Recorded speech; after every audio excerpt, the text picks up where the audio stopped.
สบายดีทำชมรายการราชบาลทีวีทุกท่านที่อยู่ในสหรัฐอเมริกาประเทศแคนาดาหรืออยู่ในทั่วทุกมุมโลกขณะจากที่มาอย่างสุสนิทดอมวันนี้ก็ขอตอนรับท่านผู้ชมเข้าสู่รายการของสปอนเซอร์เนาะอะไรเป็นมือพิเศษอีกมือหนึ่งซึ่งธรรมดามือนี้ก็เป็นมือเล่าจะปลาพาสอบของพิธีกรอิดเนาะไหนแต่ว่าพากันทีมงานพากันไปเฟรสโนไปในงานเฉลิมฉลองประตูคงที่วัดเล่าธรรมสัจจาที่เมืองเฟรสโนเนาะเขาในทางอัพนอร์ทแคลิฟอร์เนียแต่ว่าเพิ่นมาเพิ่นรู้สึกบ่สบายหน่อยนึงต้องขออภัยน้ำทานผู้ชมหรือว่าแฟนรายการของพิธีกรอิดซึ่งติดตามรายการเสื้อผ้าเนาะแฟชั่นช็อปของพิธีกรอิดเท่าเนาะแต่ว่าทั้งจะได้ก็ตามถามว่าพี่น้องหรือว่าทานผู้ชมหรือว่าแฟนรายการอยากจะสั่งซื้อหรือว่าอยากจะรับส้มบ่ว่าจะเป็นสมุนไพรหรือว่าเสื้อผ้าของสปอนเซอร์เฮากับโทรเข้ามาได้เนาะค่ะนายแต่ว่าในก่อนจะเข้าสู่รายการเนาะอยากจะให้ทานผู้ชมไปฟังข่าวประชาสัมพันธ์หน่อยหนึ่งเนาะค่ะนายหรือว่าเป็นข่าวซึ่งเป็นข่าวมรณกรรมขอแจ้งข่าวขออนุญาตอ่านข่าวมรณกรรมเนาะขอแจ้งข่าวมรณกรรมแม่เฒ่าคูนพนมาศเนาะค่ะนายได้ถึงแก่กรรมไปแล้วด้วยโรคชราของผู้เกี่ยวเองเนาะที่บ้านพักของผู้เกี่ยวที่เมืองเซนเบอร์นานิโนเนาะค่ะนายงานชาปนกิจศพจะได้จัดขึ้นในวันอาทิตย์ที่จะมาถึงนี่เนาะวันอาทิตย์ที่จะมาถึงนี่ที่เมาวิวเมืองเซนเบอร์นานิโนถ้าว่าท่านผู้ชมหรือว่าเป็นญาติพี่น้องอยากจะมาโทรเข้าไปถามยืนยันถามข่าวหรือว่าถามกันทุกๆหรือว่าให้ความอบอุ่นแก่ครอบครัวพนมาศหรือว่าครอบครัวลาเลียมทวิไสเนาะที่ว่าเพิ่นเป็นเจ้าภาพอยู่ในงานศพนั่นเนาะก็โทรเข้ามาหรือว่าท่านผู้ชมยังอยากพูดรายละเอียดก็โทรเข้ามาราชการได้เนาะข่าวไปถึงพี่น้องทางพี่น้องทางคงสิโดนเนาะไหนเพราะว่าพี่น้องเฮาอยู่ทางภาคใต้ทางคงสิโดนอาจจะรู้จักของกับแม่เฒ่าคูนอยู่ที่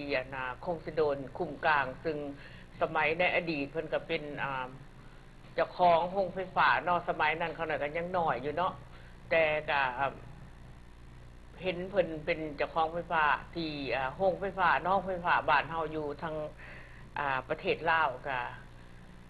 รู้สึกว่าเวลาเพราะว่าเพื่อนเพิ่นหรือกระพงไฟฟ้าเพื่อนขน้อยกระพงไฟฟ้ามัน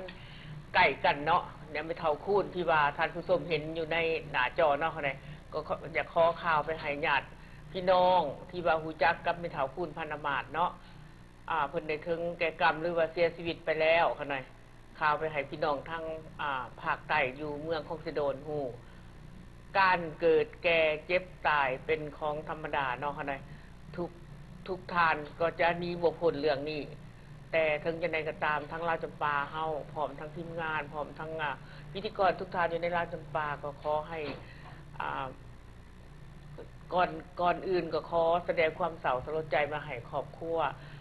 พนมาศเนาะที่ว่าได้สูญเสียแม่เฒ่าหรือว่าแม่หรือว่าป้าที่ได้จากไปโดยบ่มีวันกลับขอแสดงความเศร้าสลดใจแล้วก็ขอให้ดวงวิญญาณของแม่เฒ่าคูนเนาะจงไปสู่สุคติค่ะนะถือว่าเพิ่นเบิดแล้วอยู่ในศาสตร์นี้ภพนี้เนาะจึงว่าคนเฮาเนาะในทานผู้ชมทั้งบ้านถ้าหากว่ายังมีชีวิตอยู่เนาะยังมีชีวิตอยู่เฮาก็ฮักกันไว้หลายๆแล้วก็ทำคุณงามความดีบ่เสียหายไปไสเขาไหนเฮาถ้าเวลาเฮาจากโลกนี้ไปแล้วกับเอายังไปนำบ่ได้เนาะขนาดก็มีตั้งแต่เรือไว้ได้คุณงามความดีแม่ก็ข้างโตเฮาเองก็เอาไปนำบ่ได้พอฉะนั้นแล้วก็เฮายังมีชีวิตอยู่สิ่งใดที่ว่าเป็นเฮ็ดความดีเฮ็ดความเป็นผลประโยชน์ให้แก่สังคมหรือว่าส่วนรวมหรือว่าครอบครัวก็พากันเฮ็ดไปบ่เสียหายเขานะก็ให้ท่านผู้ชมทั้งบ้านหรือว่าเป็นญาติพี่น้องก็โทรเข้ามาได้ถ้าหากว่าอยากรู้จักรายละเอียดเกี่ยวกับแม่เฒ่าคูนพนมาศได้ถึงจากพวกเฮาไปแล้วเนาะคั่นน่ะถ้าหนังสือในจอทั้งทีมงานเพิ่นได้เอาขึ้นให้บ่รู้จักเพิ่นสิอ่านได้บ่รายละเอียดต่างๆตามหน้าจอเนาะคั่นน่ะงานชาปนกิจศพจะได้จัดขึ้นในวันอาทิตย์นี้คั่นน่ะที่เมืองเซนเบอร์นาร์ดิโนเอาโทรศัพท์อันขึ้นใหญ่ๆให้เพิ่นเบิ่งในทางเนาะทางทีมงานเฮา ให้เพิ่นเห็นโทรศัพท์อยู่ในหน้าจอเด้อเขาหน่อยถามว่าท่านผู้ชมอยากโทรเข้าไปอยู่ยามถามข่าวหรือว่าไปแสดงความเศร้าไว้ทุกข์เศร้าอะไรนำครอบครัวผู้เกี่ยวเนาะเขาหน่อยก็เพิ่นได้จากไปโดยบ่มีวันกลับฉะนั้นก็ขอข่าวความเศร้าสลดใจนี้มาให้ท่านผู้ชมเอาเขาหน่อยเพื่อบ่เป็นการเสียเวลาเนาะท่านผู้ชมก็อยากให้ท่านผู้ชมเข้าไปช่วงตะวิทย์อยากให้ท่านผู้ชมเข้าไปพบกับสมุนไพรของทานดร.กำพลไบโอคอนซัลเทนต์ของผลน้องทานดร.กำพลซึ่งว่าทานผู้ชมหรือว่าแฟนรายการทางบ้านจะได้เห็นอยู่เป็นประจำค่ะหน่อยเห็นอยู่เป็นประจำก็คือN3เนาะค่ะหน่อยให้ทั้งอินจิเนียร์เพิ่นเอาขึ้นหน้าจอให้ท่านผู้ชมได้เบิ่งว่าN3ซึ่งเป็นที่มีชื่อเสียงที่สุดเนาะค่ะหน่อยตั้งแต่ทางราชบัณฑิตเฮาขึ้นมาเป็นเวลาหลายปีที่ว่าเพิ่นในพี่น้องเฮาเบิดทุกๆรัฐรวมทั้งแคนาดาหรือว่าทั้งต่างประเทศเนาะในเพิ่นได้สั่งซื้อเข้ามาไปส่งใส่หลายที่สุดขนาดN3เป็นN3นี่ที่ว่าท่านผู้ชมได้เห็นท่านดร.ทั้งราชบัณฑิตเฮาเพิ่นได้เอาขึ้นมาลีลันหรือว่าเอาขึ้นมาทั้งดร.ได้มาอธิบายเนาะหรือว่าในการเพลงหันษาเราจะพามวลของอาจารย์จีแดงเนาะเพิ่นก็ได้เล่นหรือว่าโปรโมทแต่N3นี้มาเป็นประจำเนาะเขาได้ขออนุญาตเว้าหรือว่าอธิบายตามที่ว่าท่านดร.เพิ่นได้เคยบรรยายปาไว้เนาะเขาได้ท่านดร.กำพลซึ่งเพิ่นเป็นผู้เชี่ยวชาญคนครัวเรื่องสมุนไพรอยู่ในแถบเอเชียตะวันออกกลางและอยู่ในสหรัฐอเมริกาN3นี่ได้รับความสื่อเสียงได้รับการไว้วางใจจากท่านผู้ชมหลายที่สุดขนาดเป็นที่ยอมรับของหลายท่านถ้าหากว่าท่านผู้ชมทั้งบ้านเนาะหากเคยได้ฮู้จักหรือว่าเคยสั่งซื้อN3นี่ไปก็ให้โทรเข้ามากรุณาโทรเข้ามาเว้าให้ท่านผู้ชมได้ฟังนำกันเนาะคั่นว่ากินแล้วเป็นจังได๋ใส่แล้วเป็นจังได๋เนาะคั่นเพราะว่าซึ่งN3นี่เป็นที่ว่าเจาะจงไปหาโรคเบาหวานนะคนไหนทานผู้ชมทานใดที่เป็นโรคเบาหวาน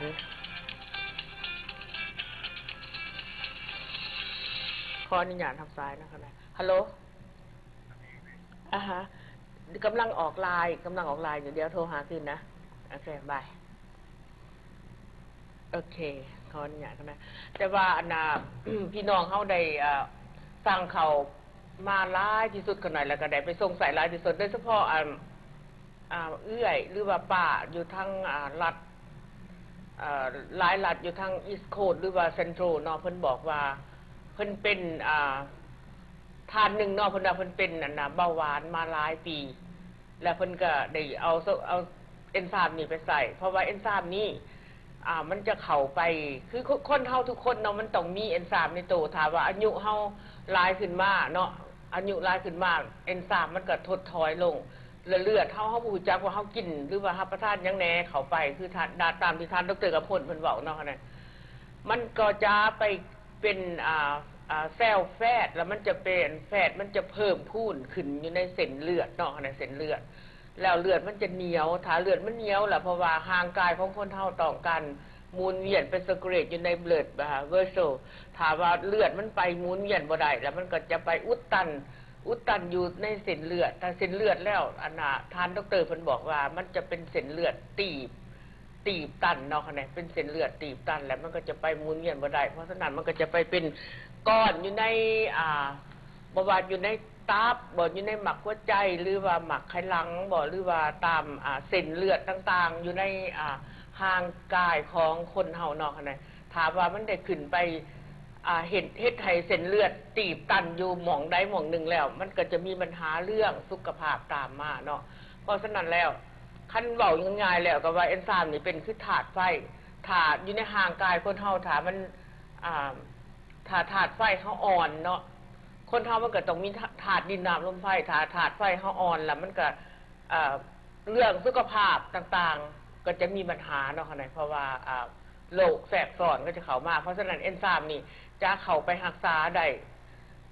ในสายเลือดถาเลือดเฮามันไปมันบ่แลมันบ่ขุ่นมันบ่เหนียวมันไปหมุนเวียนได้เบิดเนาะคั่นน่ะมันไปแล่นทั่วร่างกายเฮาปัญหาสุขภาพมันก็จะบ่มีเนาะคั่นน่ะตามที่ว่าท่านผู้ชมทั้งบ้านได้สั่งซื้อเอนไซม์ไปล่ะตั้งแต่เฮาจำหน่ายมานี่ก็ประมาณเกือบแต่2,000ถ้าคันจื้อได้เนาะตั้งแต่2007เป็นต้นมาเนาะเอนไซม์2007 2008ก็หลายปีพอสมควรเนาะรวมไปถึงอันหลายๆประเทศที่เพิ่นได้สร้างเอนไซม์ไปให้ญาติพี่น้องทั้งออสเตรเลียบ่ทั้งญี่ปุ่นทั้งอยู่ฝรั่งเนาะเพิ่นได้สั่งเข้าไปแล้วก็ทั้งอังกฤษก็ได้สั่งเข้ามาลวงหลายเพิ่นน่ะแล้วก็ได้เป็นการยอมรับมาเพิ่นก็โทรบอกว่าโอ้ขอบใจทั้งราชปาเฮาที่ว่าได้สมุนไพรดีๆที่ว่าได้ส่งออกไปให้พี่น้องเฮาเนาะว่าอันน่ะทั้งทานดรเพิ่นบอกว่าถ้าหากว่าทานผู้ส้มหากเป็นเบาหวานเนาะค่ะนะ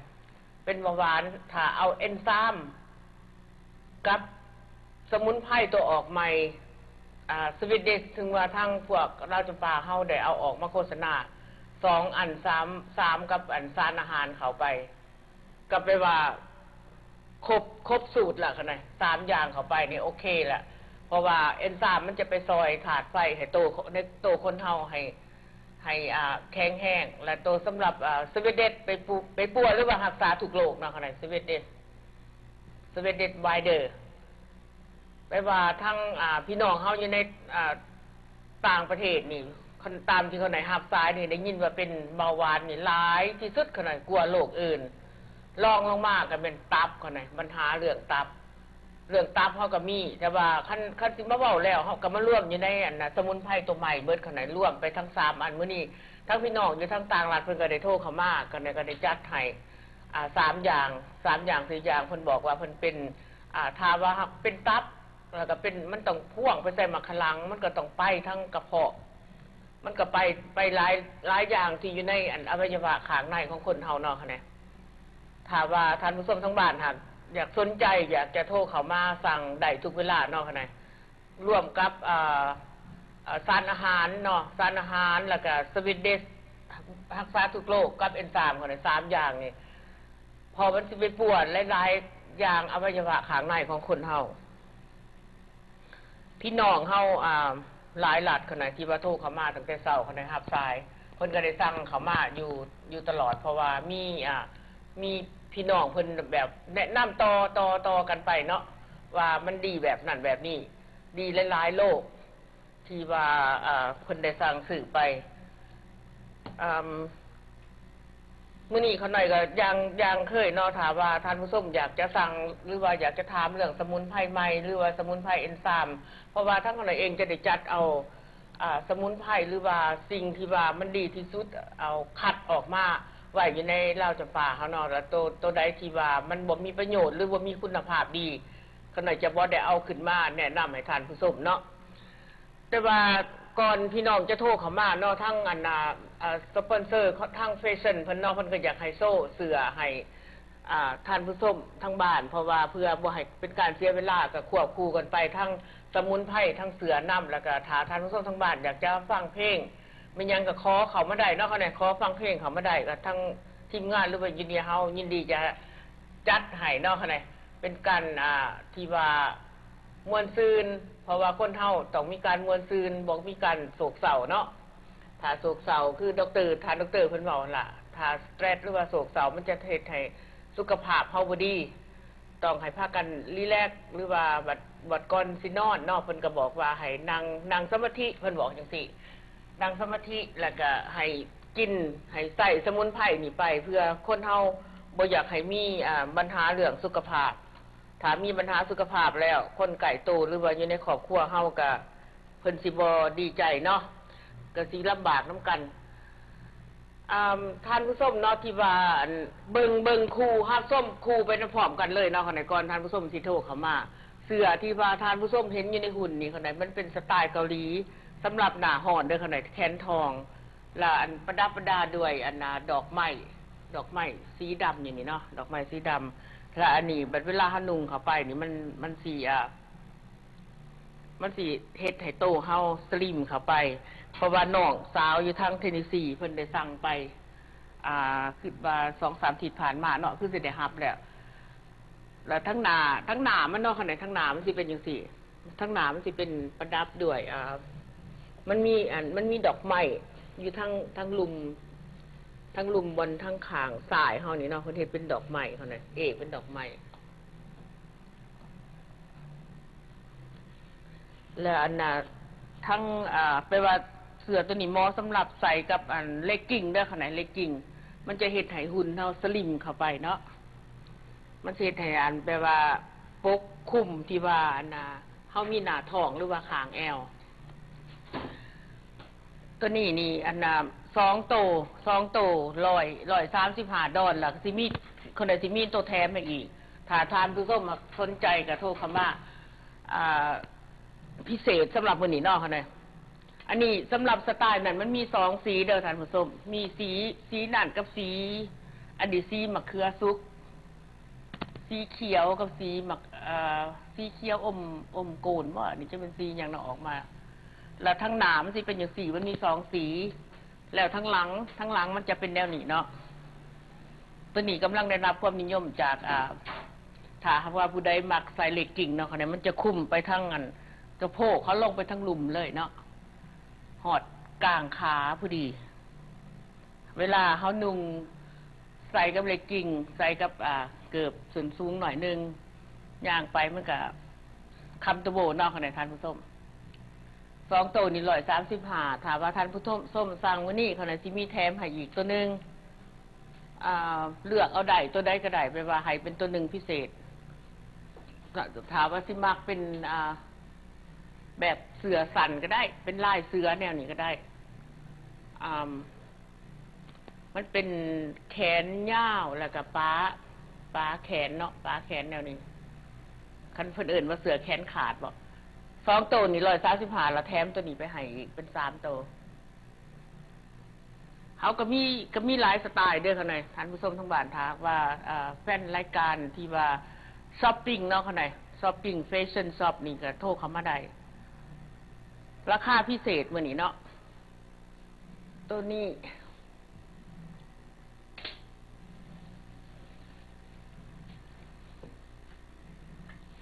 เอาไว้ก่อนบัดนี้คอนเนซิโซโตเสือยาวพอส่วนหลายมันมื้อนี้จะมีเสือยาวสำหรับนุ่งกับเลกกิ้งเนาะค่ะเนี่ยอันนี้เป็นแขนสั้นคอแหลมแขนตุ๊กตาแขนกระบอกหรือว่าแขนตุ๊กตา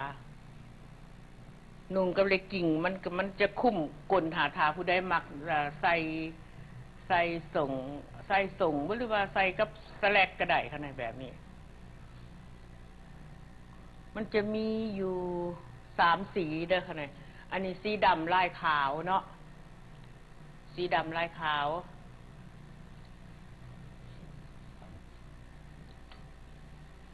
ตัวนี้มันจะออกสีส้ม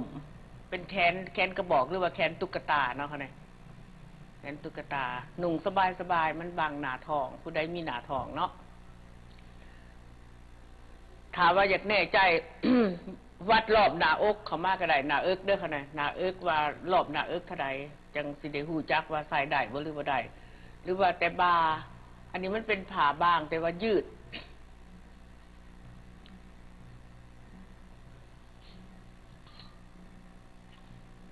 สไตล์นี้เขามีมา3 สีน้ำกันเนาะดำตัวนี้สีเนี่ยสีไข่แล้วก็สีสมตัวนี้สีสมแต่ว่าเบิ่งในทีวีมันจะออกเป็นสีแดง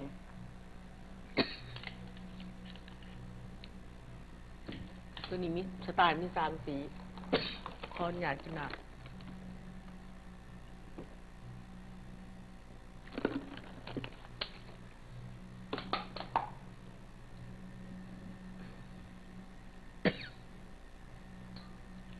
ตัวนี้สไตล์แบบหนึ่งอีกคอแหลมประดับด้วยเป็นเห็ดแบบมีง่ามขนาดเป็นเพชรมีเพชรออกมาแล้วเป็น โทษเป็นลายดอกไม้ค่ะนะเป็นลายดอกไม้ เป็นลายนิดหน่อยผู้ได้มักเรียบๆนี่ก็โอเคใส่ได้ประมาณ130 ผ้า140 ผ้านะ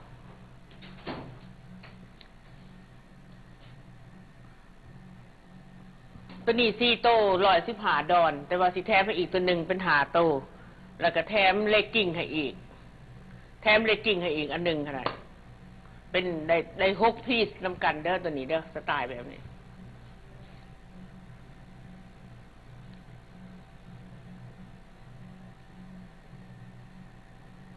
สไตล์แบบนี้มี2 สีมีสีนี่กับสีเขียวคอแหลมคือกันทั้งหลังมันจะเป็นแบบนี้ทั้งหน้าเป็นแบบนี้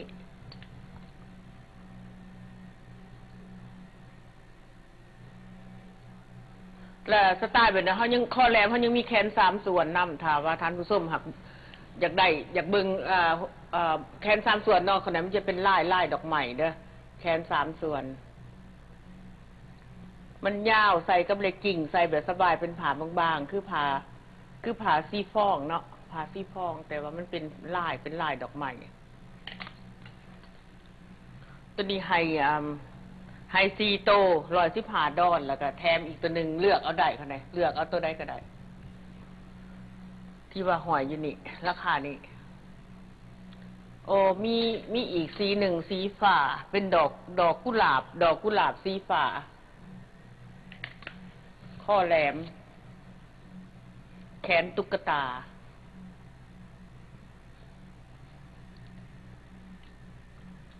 สำห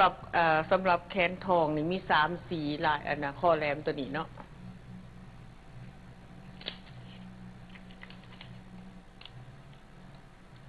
ให้ท่านผู้ชมเบิ่งแขน3 ส่วน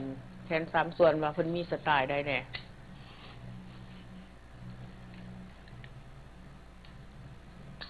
ตัวนี้อีกสไตล์แบบหนึ่งอีกนะตัวนี้มันสิเป็นออกลายเสือแขนตุ๊กตามันเป็นคือตาเสือทั้งหลังเป็นสีดำทั้งหน้าเป็นลายผ่าบางๆเป็นสีฟองดำบางๆ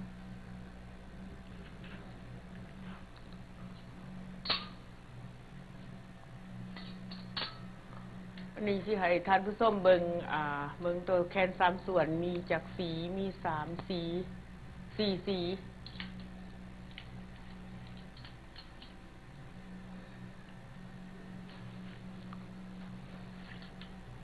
ตัวนี้เป็นลายเสือแขน3 ส่วนเลยค่ะนะ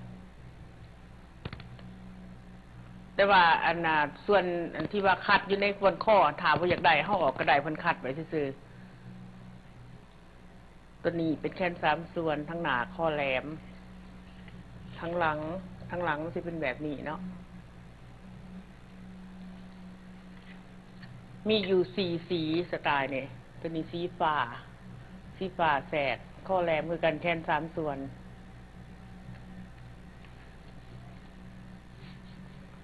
ตัวนี้มีสีตัวนี้สีแดงคือกัน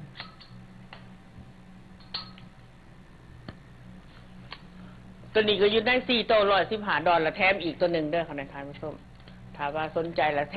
มเลกกิ้งให้อีกถ้าว่าอยากได้เสื้อคือกันเอาเลกกิ้ง2 โตไปเลยก็ได้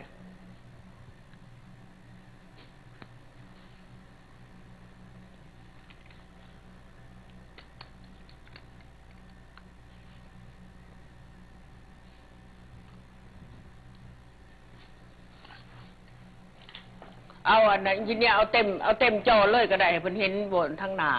ทั้งเห็นทั้งอันเดียวบ่ต้องอันนั้นดอก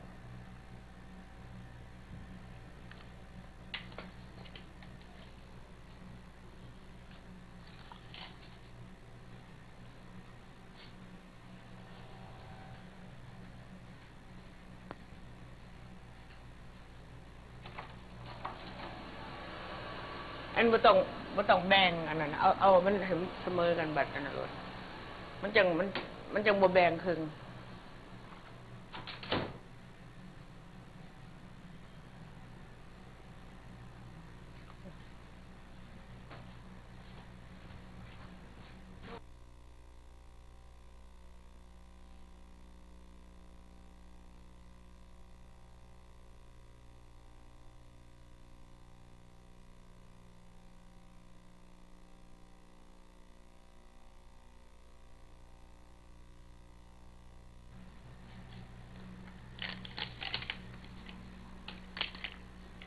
เคมันจังได้โซ่อันนะเบิ่งคักเนาะอันนี้มันแขนอันนะแขน3 ส่วนเนาะค่ะท่านผู้ชมแขน3 ส่วนคอแหลมเหมาะสำหรับท่านผู้ชมผู้ใดที่ว่าอยากใส่กับเลกกิ้งมันจะปกก้นลงไปนี่ใส่ได้ประมาณ120-140 พาวค่ะนะ120 พาว140 พาวเพราะมันจะเป็นผ่าบางแล้วก็แนบเขากับโตเขาเลย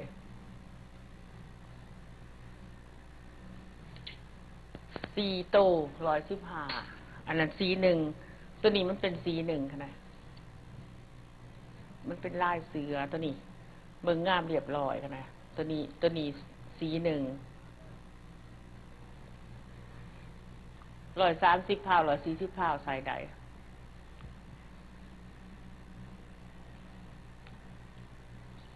ตัวนี้ตัวที่2ตัวนี้เป็นออกมาเป็นสีแดงมันละแขน3 ส่วนคือกันเป็นลายดอกไม้ดำแต่เป็นผ่ามันเป็นสีแดง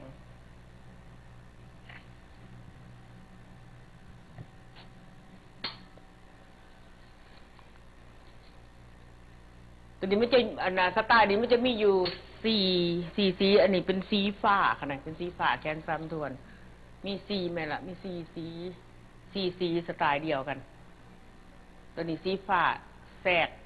สกขาวแขน3 ส่วน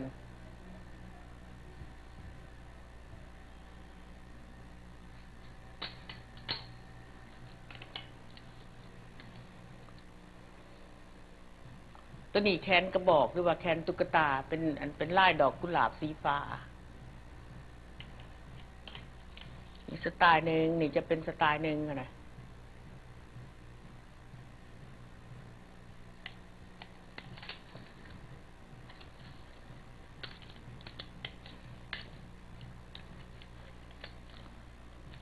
ตัวนี้ก็4 โต$115แล้วแถมอีกตัวหนึ่งเด้อค่ะท่านผู้ชมเอาตัวใดก็ได้ที่ว่าราคาสำคัญนี่จะเอาตัวนี้ก็ได้เป็นตัวที่หาเนาะให้หาตัว$115ทั้งหลังมันจะเป็นยังสี่แขนตุ๊กตาเพราะว่าเป็นตัวหนึ่งแต่ว่าเบิ่งคือสองมันเป็นคือ2 พีดแล้วเป็นว่าบังทั้งหน้าเขาในแบบนี้มันเป็นคือเสืออันนั้นร่วมเขาทั้งหน้าอีกตัวนี้เป็นแขนทองแขนตุ๊กตา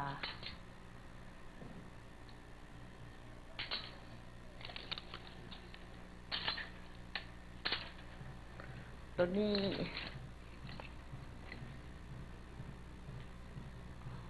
อันนั้นสไตล์นี้มี3 สีแม่นละมี3 สีตัวนี้สีดำขาวเนาะแขนตุ๊กตาตัวนี้สีพิงค์ตัวนี้เป็นลายเป็นคือลายเสือเนาะ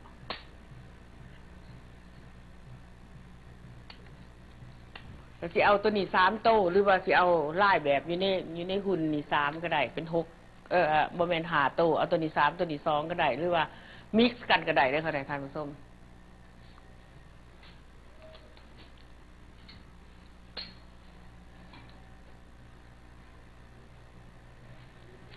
แบบนี้ก็งามไปอีกแบบหนึ่งนะมันเป็นผ้าสีฟองลายสมลายสีสมแล้วก็เป็นแขนตุ๊กตา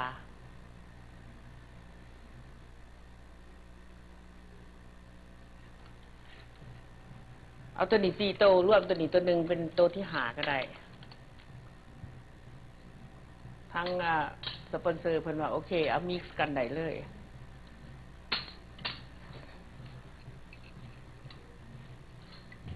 โตผ้าสีฟองตัวนี้มี2 สี3 สีแขนทองกับแขน3 ส่วนเนาะอันนี้สีพิงค์อันนี้สีฟ้าเป็นแขนตุ๊กตาอันนี้เป็นสีเขียวสไตล์อีกแบบหนึ่ง